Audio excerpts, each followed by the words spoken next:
One moment, we just have one more mic One more. here. All right. All right. Everybody's ready? All right. Larry Crowson, CRWSON. I'm a lieutenant with the Houston Police Department.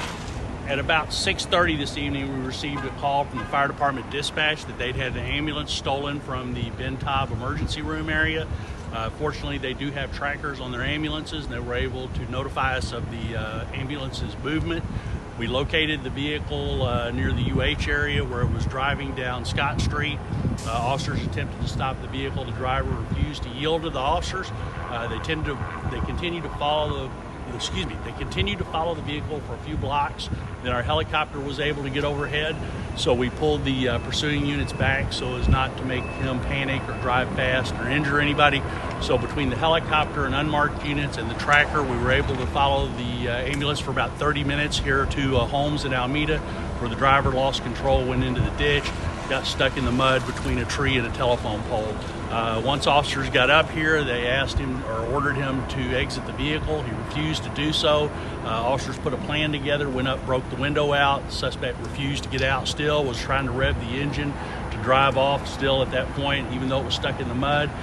They sent the K-9 in. The K-9 officer made contact with the suspect on the arm. He received an injury from the K-9. Right now, that suspect's being transported to the hospital, to Ben Taub Hospital, to be treated for the injuries, and then he'll be transported to jail, more than likely for UUMV and evading arrest.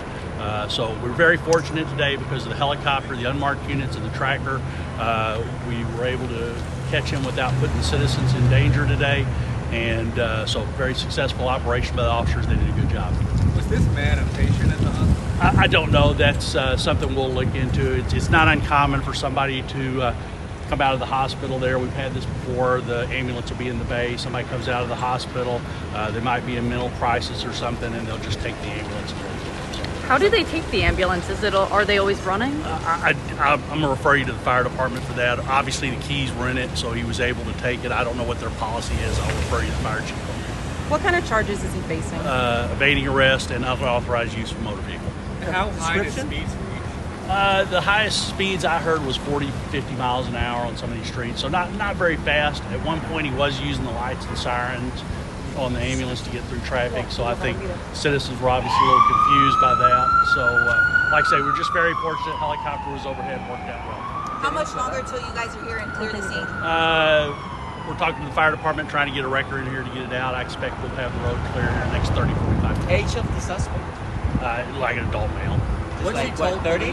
Like 40 or 50 to me, but I don't know. What's he told police about why he did? I didn't talk to him. He seemed a little delirious, so he may be having some mental problems. Was he with a hospital bracelet or anything? I didn't see that. So. No? Was the ambulance ever on fire? When he got down here, he had lost the wheels and he was driving on the rim, so there was a lot of smoke coming out. I don't think it was on fire, just the wheel and the rubber turning on the concrete put out a lot of smoke. So. Did he lose a tire? It looks like he lost a tire. Yeah, it's my understanding at some point he hit a curb and blew out a tire, so that's why the tire hit. And did you say he's being taken to Ben Taub? Yes, he's been taken to Ben Taub. Like I say, when they sent the K-9 in, the K-9 made contact with his arm or bit him on the arm, so he's been taken to the hospital for treatment, and then he'll go to jail. So Hispanic? Like white male, but not that sure. Do we have any idea if any other vehicles or properties were damaged? The helicopter thought he made contact with a black Nissan at Holmes and the Loop. However, that person drove off, so we don't know if they were hit for sure. The helicopter just thought he'd hit them when he went through the intersection. If that person's out there, if they'll call us, we'll get the information and make a report on that. What's the fastest that he was driving, do you know? Like 40 or 50 is what I know.